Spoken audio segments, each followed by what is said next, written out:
Hello guys, welcome to my channel Neha your study guide. आज का topic शुरू करने से पहले अगर आप मेरे चैनल पर न्यू हैं तो प्लीज़ उसे सब्सक्राइब ज़रूर कीजिए। तो टॉपिक जो आज हम कर रहे हैं वो है class 11 business studies unit 4 business services का, जिसमें हम वेयर हाउसिंग टॉपिक के बारे में पढ़ रहे थे।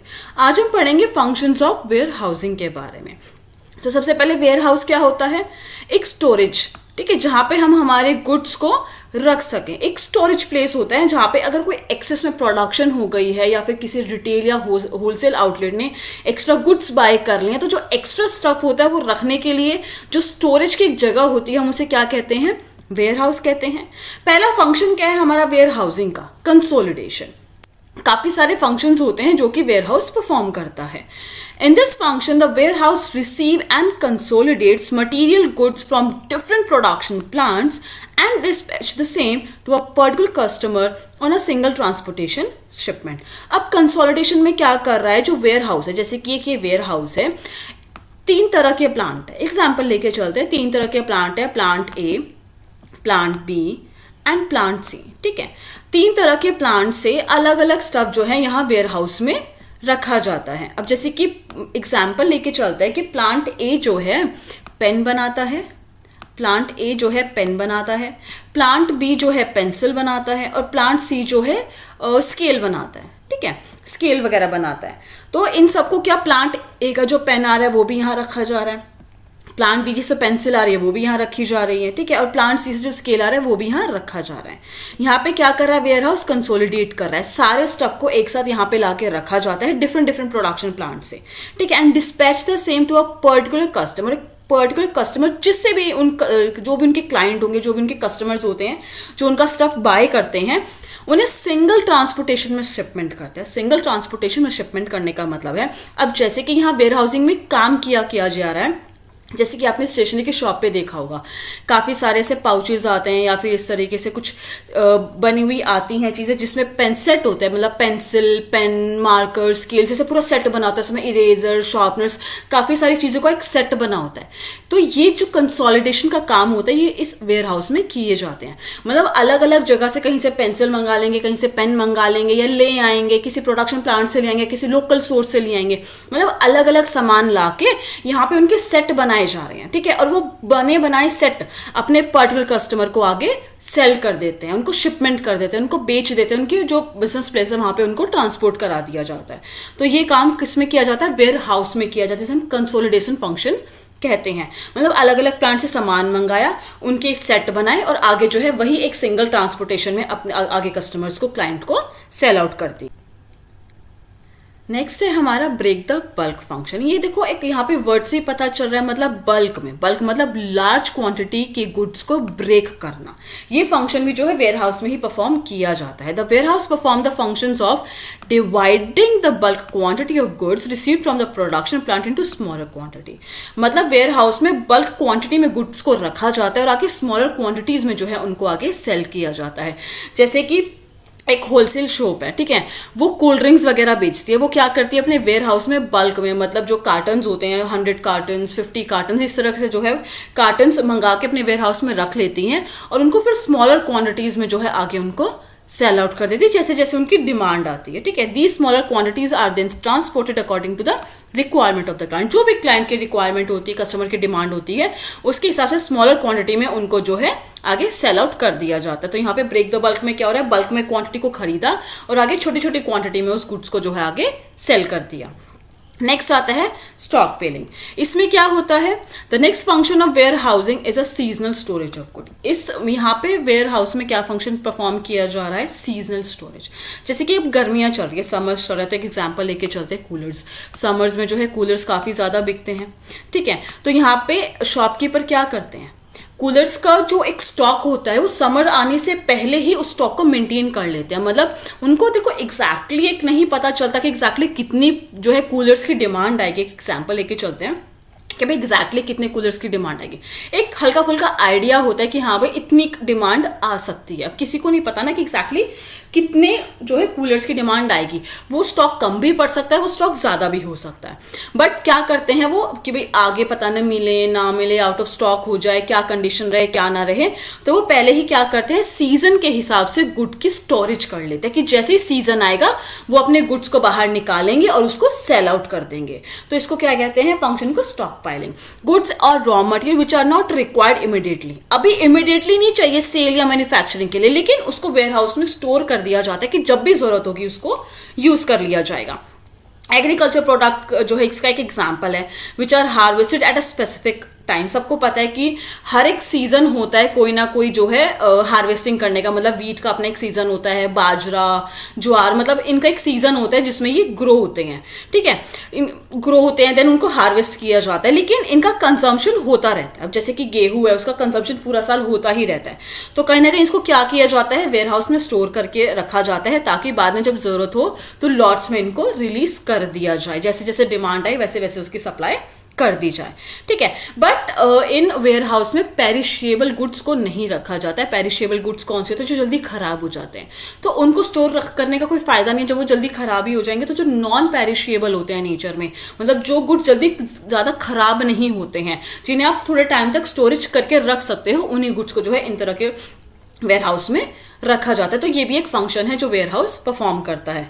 नेक्स्ट आता है वैल्यू एडेड सर्विसेज। अब इसके नाम से ही पता चल रहा है वैल्यू में जो है एडिशन होना, मतलब कि जैसे कि एक कोई प्रोडक्ट है उसको बनाने में 50 रुपये की कॉस्टिंग लगी, ठीक है, फॉर कोई भी एक आप गुड लगा लो, उसको बनाने में जो है 50 रुपये की कॉस्टिंग, लेकिन अभी वो रॉ है, ठीक है, अब इसकी कोई पैकेजिंग नहीं हुई, कोई लेबलिंग, कुछ नहीं हुआ, सिर्फ वो प्रोडक्शन जहाँ पे हुआ था, एक प्लांट में जहाँ पे प्रोडक्शन हुआ था वहाँ से प्रोडक्शन हुआ और सारा का सारा स्टॉक जो है वेयर हाउस में लाके रख दिया गया।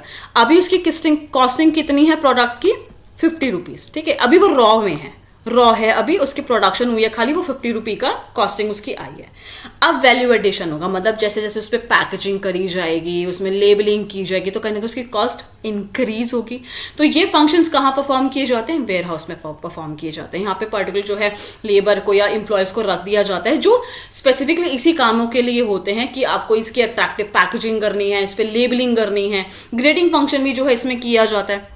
मिक्सिंग फंक्शन मतलब अलग अलग प्रोडक्ट्स मंगाई, मिक्सिंग कर दिया, ठीक है। ग्रेडिंग फंक्शन भी यहाँ पे परफॉर्म किया जाता है। ग्रेडिंग मतलब कि जैसे कि यहाँ पे एग्जाम्पल, अभी मैंगो का सीजन है, ठीक है, अभी मैंगो का सीजन है, तो मतलब मैंगो जो है वेयर हाउस में लाके रखे गए सारे और उसमें मैंगो को छाटा गया। जो अच्छे मैंगो है उनको साइड कर दिया गया, ग्रेड कर दिया कि भाई अच्छे मैंगो ये महंगे रेट में बिकेंगे, और जो कम थोड़े अच्छे हैं उनको अलग से ग्रेड कर दिया गया कि भाई इनको थोड़ा कम दामों में बेच दिया जाएगा। ग्रेडिंग फंक्शन ये भी वेयर हाउस में परफॉर्म किया जाता है।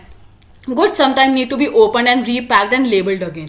कभी कभी ये फंक्शन भी परफॉर्म किया जाता है कि जैसे ना कुछ कंपनीज होती हैं, जैसे कि आजकल शॉपकीपर्स में आपने शॉप में देखा होगा कि हर एक प्रोडक्ट पे उनका अपना एक टैग होता है, ठीक है, एक लेबल उनका लगा होता है कि वो क्या करते हैं, कंपनीज क्या करती हैं। कोई लोकल सोर्स से अपने गुड्स को बनवा लेती हैं या लोकल सोर्स से अपने गुड्स को खरीद लेती हैं, उनको वेयर हाउस में ला के रखती हैं, उनको पैकेजिंग को उनको ओपन करके उन पे अपने टैग्स लगा के, लेबल लगा के जो है उसके बाद उनको रीपैक किया जाता है और फिर उनको मार्केट में आके सेल किया जाता है, ठीक है। तो ये काम भी कहाँ किए जाते हैं, वेयर हाउस में ही परफॉर्म किए जाते हैं। नेक्स्ट है हमारा price stabilization. Price by adjusting supply of goods with the demand situation, warehousing perform the function of stabilizing price. Price को स्टेबल करने के लिए भी वेयर हाउस काम में आता है। अब आपने इकोनॉमिक्स में ये टर्म्स तो पढ़ी ही होंगी ना, डिमांड क्या होता है, सप्लाई क्या होता है, डिमांड और सप्लाई का प्राइस पे कैसे अफेक्ट आता है, डिमांड से प्राइस पे क्या अफेक्ट आता है, सप्लाई से प्राइस पे क्या अफेक्ट आता है, ठीक है। तो वेयर हाउस काम आता है ये डिमांड और सप्लाई के उसको एडजस्ट करने में। अब जैसे कि फॉर्सी की एक पेन है, ठीक है, अब एक पेन है, इसकी डिमांड अभी मार्केट में ज़्यादा नहीं है, ठीक है, अभी इसकी डिमांड ज़्यादा नहीं है, लेकिन प्रोडक्शन हो चुका है, लेकिन अभी डिमांड नहीं है, तो सप्लाई करके क्या करेंगे मार्केट में। जब एक पेन है, जब इसकी डिमांड ही नहीं है मार्केट में, तो उसका सप्लाई करके क्या करेंगे मार्केट में, ठीक है, उसका सप्लाई कर देंगे, वो वहाँ पे पड़ा पड़ा ऐसे ही खराब हो जाएगा और हो जाएगा, इधर से उधर जाएगा और जाएगा। सप्लाई करके क्या फ़ायदा जब डिमांड ही नहीं है। तो उसको क्या किया जाता है, वेयर हाउस में रखा जाता है, ठीक है। जो एक्सेस में प्रोडक्शन हो गया है उस पेन का, उसको कहाँ रखेंगे, वेयर हाउस में रखेंगे और वेट करेंगे, जैसे ही उसकी डिमांड आएगी देन उसको सप्लाई किया जाता है, ठीक है। तो कहीं ना कहीं प्राइस स्टेबलाइजेशन, क्योंकि आपको भी पता है कि जब एक किसी चीज़ का अब यहाँ पे देखो एक चीज़ होती है, आपने इकोनॉमिक्स में ये ऑलरेडी पढ़ा होगा कि जैसे कभी भी किसी भी चीज़ की सप्लाई मार्केट में ज़्यादा होती है, किसी भी चीज़ की सप्लाई अगर मार्केट में ज़्यादा और डिमांड कम है, ठीक है, सप्लाई बहुत ज़्यादा मतलब बहुत एक्सेस में वो गुड्स जो है मार्केट में पड़े हुए हैं, लेकिन डिमांड ज़्यादा नहीं है, डिमांड ज़्यादा नहीं है, तो कहीं ना कहीं प्राइस कम करना पड़ता है कि भाई इतना सारा जो है यहाँ पे स्टॉक मेंटेन हो रखा है, इतना ज़्यादा सप्लाई है मार्केट में इस गुड का, लेकिन डिमांड ज़्यादा है ही नहीं, तो लोग क्या सोचेंगे भाई जितनी थोड़ी बहुत डिमांड आ रही है उसको भाई सेल आउट कर दो थोड़ा प्राइस कम करके, ठीक है, तो कहीं ना कहीं प्राइस गिरने के चांसेस थोड़े से वहाँ पे होते हैं। तो इसीलिए क्या किया जाता है, प्राइस टेबल वेयर हाउस में गुड्स को रखा जाता है ताकि अगर भाई डिमांड नहीं है तो डिमांड आ जाए, देन हम उसको सप्लाई करेंगे, ठीक है, या फिर कह सकते हैं कि अभी सप्लाई कम है, मतलब हमने ना सप्लाई ज़्यादा नहीं है, मतलब एकदम से जैसे कि एग्जांपल लेके चलते हैं कि जैसे नया सेशन स्टार्ट होता है तो all of a sudden notebooks की, पेन्स की, सबकी डिमांड बहुत ज़्यादा बढ़ जाती है, ठीक है, तो यहाँ पे वेट क्या किया जाता है कि पहले से ही वेयर हाउस में सामान को बना के रख लिया जाता है कि जैसे ही डिमांड बढ़ेगी, जैसे ही डिमांड आएगी, जैसे कि नोटबुक की डिमांड जो है जब सेशन स्टार्ट होता है तो बहुत ज़्यादा बढ़ जाती है एकदम से, नए सेशन स्टार्ट होते हैं तो नोटबुक्स लोग ज़्यादा बाय करते हैं, पेन्स नए ज़्यादा बाय करते हैं, ज्योमेट्री बॉक्सेस की डिमांड बढ़ जाती है, तो वेट किया जाता है कि जैसे ही डिमांड इंक्रीज हो जाएगी तब देन हम सप्लाई करेंगे। अब जब डिमांड आएगी देन आप उसका प्रोडक्शन करोगे, देन उसको सप्लाई करोगे, तो डिमांड ही गायब हो जाएगी, लोग कितना वेट करेंगे, ठीक है, तो क्या होता है वेट किया जा रहा है, या तो जब डिमांड ज़्यादा आ जाएगी एकदम से हम प्रोडक्शन करके रखते हैं, जैसे ही डिमांड आएगी, टाइम आएगा भाई डिमांड इंक्रीज होने वाली है, हम सप्लाई कर देंगे। तो वेयर हाउसिंग में क्या हो रहा है, थोड़ा सा स्टेबलाइजेशन लेके आया जा रहा है प्राइस में, क्योंकि डिमांड और सप्लाई का प्राइस पे पूरा अफेक्ट आता है। क्योंकि अगर मार्केट में किसी, अब जैसे कि एक एग्जाम्पल लेके चलते, एक पेन है, ठीक है, इसकी सप्लाई नहीं है मार्केट में बिल्कुल भी, डिमांड बहुत ज़्यादा है। अब पेन क्या है, सिर्फ एक ही पेन है, एक शॉपकीपर के पास एक ही पेन है, डिमांड बहुत जो है ज़्यादा है, डिमांड बहुत ज़्यादा है, ठीक है, लेकिन पेन एक ही है, सप्लाई पेन का एक ही है, सप्लाई कम है, पेन एक ही है, डिमांड बहुत ज़्यादा है, तो इस केस में क्या करेगा, प्राइस इंक्रीज करेगा, है ना, जब सप्लाई नहीं है, डिमांड इतनी ज़्यादा, तो कहीं ना कहीं प्राइस क्या होगा, इंक्रीज होगा, ठीक है। और ऐसी जब डिमांड कम हो जाती है किसी चीज़ की, डिमांड कम हो जाती है किसी चीज़ की और सप्लाई है पूरी, तो क्या हो रहा है, प्राइस डिक्रीज करना पड़ेगा, भाई डिमांड है नहीं, सप्लाई इतनी ज़्यादा हो रखी है, बहुत ज़्यादा स्टॉक मेंटेन हो रखा है, डिमांड है नहीं, तो भाई प्राइस कम करके बेच दो, ठीक है। तो कहीं ना कहीं ये प्राइस को कंट्रोल करने के लिए, ये डिमांड और सप्लाई को कंट्रोल करने के लिए वेयर हाउस का यूज़ किया जाता है कि भाई जब डिमांड ज़्यादा है तो भाई सप्लाई कर दो ताकि प्राइस थोड़ा मेंटेन रहे, बढ़े ना, ठीक है। डिमांड कम है तो थोड़ा सप्लाई कम कर लो भाई, ताकि उसका प्राइस जो है ज़्यादा गिराने की ज़रूरत ना पड़े, क्योंकि अगर डिमांड कम है और सप्लाई बहुत ज़्यादा होगी तो प्राइस कम करना ही करना पड़ेगा, तो सप्लाई को कंट्रोल कर लो, वेयर हाउस में स्टॉक मेंटेन करके रख लो, बाद में सप्लाई कर लेना जब डिमांड आ जाएगी। तो कहीं ना कहीं वेयर हाउस जो है प्राइस स्टेबलाइजेशन के लिए काम आता है। नेक्स्ट है हमारा फाइनेंसिंग। अब फाइनेंसिंग जो है, फाइनेंसिंग भी जो है एक फंक्शन है वेयर हाउस का जो परफॉर्म किया जाता है। अब कैसे परफॉर्म किया जाता है, warehouse owners advance money to the owners on security of goods and further supply goods on credit terms to customer. अब एक समझते हैं, जैसे कि एक वेयर हाउस है, ठीक है, यहाँ पे दो चीज़ें हैं, दो तरीके से फाइनेंसिंग का यहाँ पे है। जैसे कि एक वेयर हाउस है, ठीक है, यहाँ पे एक आपका क्लाइंट है जो कि आपके वेयर हाउस में गुड्स रखता है, ठीक है, हमेशा अपनी एक कोई स्मॉल प्रोड्यूसर लगा लो, एक क्लाइंट आपका स्मॉल प्रोड्यूसर है, ठीक है, ये जब भी प्रोडक्शन करता है आपके वेयर हाउस में आके यहाँ पे गुड्स जो है स्टॉक करके रखता है, उसका खुद का वेयर हाउस नहीं है, आपके वेयर हाउस को यूज़ करता है अपना सामान रखने के लिए। अब इस सप्लायर को, मतलब इस क्लाइंट को क्या है, पैसों की ज़रूरत है, ठीक है, तो ये आपसे बात करेगा, ऑनर से बात करेगा, वेयर हाउस ऑनर से बात करेगा कि भाई मुझे पैसों की ऐसे ज़रूरत हो रही है, प्रोडक्शन और ज़्यादा करनी है। तो ये वेयर हाउस ऑनर क्या करेगा, इसको एडवांस में पैसे दे देगा, ठीक है, एडवांस मनी दे देगा कि चल तू एज अ लोन मेरे से पैसे ले जा। लेकिन किस बेसिस पे वो एडवांस दे रहा है, पैसे दे रहा है, फाइनेंस से हेल्प कर रहा है, क्योंकि ये क्लाइंट अपने गुड्स इसके वेयर हाउस में रखता है, ठीक है, इन गुड्स के बदले जो इसके गुड्स इसके वेयर हाउस में रखे हुए हैं एज अ स्टॉक, इन गुड्स के बदले में एज अ सिक्योरिटी के तौर पे ये गुड्स रखे हुए हैं इसके पास, इन गुड्स के बदले में वो क्या दे रहा है, उसको लोन दे रहा है, उसको हेल्प कर रहा है फाइनेंशियली कि चल भाई ठीक है तो मेरे से ये पैसे ले जा, लेकिन जब तक ये गुड्स मेरे पास ही रहेंगे इन गुड्स के बेसिस पे। अब बैंक से लोन लेने जाते हैं तो वो कहीं ना कहीं कोलेट्रल तो लेता है ना, मतलब एज अ सिक्योरिटी के तौर पे हमसे कुछ ना कुछ चीज़ रखवाता है अपने पास भी। कल को अगर वो पैसे हमारे ना दे पाए तो हम हमारी उसकी वो चीज़ बेच के अपना पैसा रिकवर कर सकते हैं। तो यहाँ पे ये ओनर है जो वेयर हाउस का, उन गुड्स के बेसिस पे एज अ सिक्योरिटी अपने क्लाइंट को आके क्या करता है, पैसे देता है, फाइनेंशियली हेल्प करता है। अब यहाँ पे क्या है, supply goods on credit terms to customer. अब यहाँ पे एक और चीज़ है, अब जैसे कि वेयर हाउस है, ठीक है। अब ये वेयर हाउस क्या करता है, जैसे कि इसके पास गुड्स रखे हुए हैं यहाँ पे काफ़ी सारे, ये वेयर हाउस है, ये प्रोडक्शन करता है और अपने गुड्स जो है यहाँ पे अपने वेयर हाउस में स्टॉक करके रखता है। अब कुछ वेयर हाउस क्या जो ऑनर होते हैं वेयर हाउस के, वो क्या करते हैं कि भाई कोई उनके क्लाइंट है जो कि बहुत ट्रस्ट वर्दी हैं, उनसे बहुत रेगुलर माल खरीदते हैं, गुड्स खरीदते हैं, तो वो क्या करते हैं क्रेडिट बेसिस पे आगे अपने गुड्स जो है उनको कस्टमर्स को दे देते हैं कि भाई ट्रस्ट वर्दी है, हर बार खरीदते हैं हमसे, इस बार क्रेडिट पे जो है हमसे जो है गुड्स मांग रहे हैं, तो क्रेडिट बेसिस पे जो है उनको आगे हेल्प कर देते हैं। तो दो तरीके से जो है warehousing finance function perform करता है।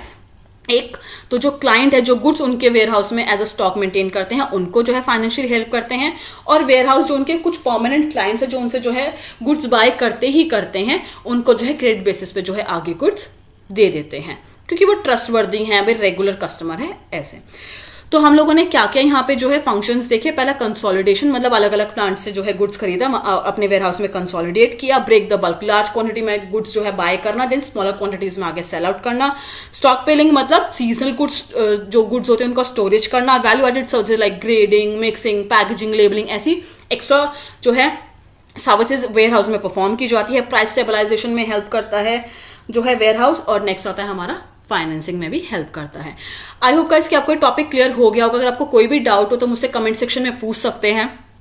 अगर आपको मेरी वीडियो पसंद आई तो प्लीज़ उसे लाइक ज़रूर कीजिएगा, शेयर कीजिएगा। अगर आपने अभी तक मेरे चैनल को सब्सक्राइब नहीं किया तो प्लीज़ इसे सब्सक्राइब ज़रूर कीजिएगा। मैं इस चैप्टर से और टॉपिक बहुत जल्दी ही अपलोड कर दूंगी। Thank you so much guys मेरी वीडियो देखने के लिए।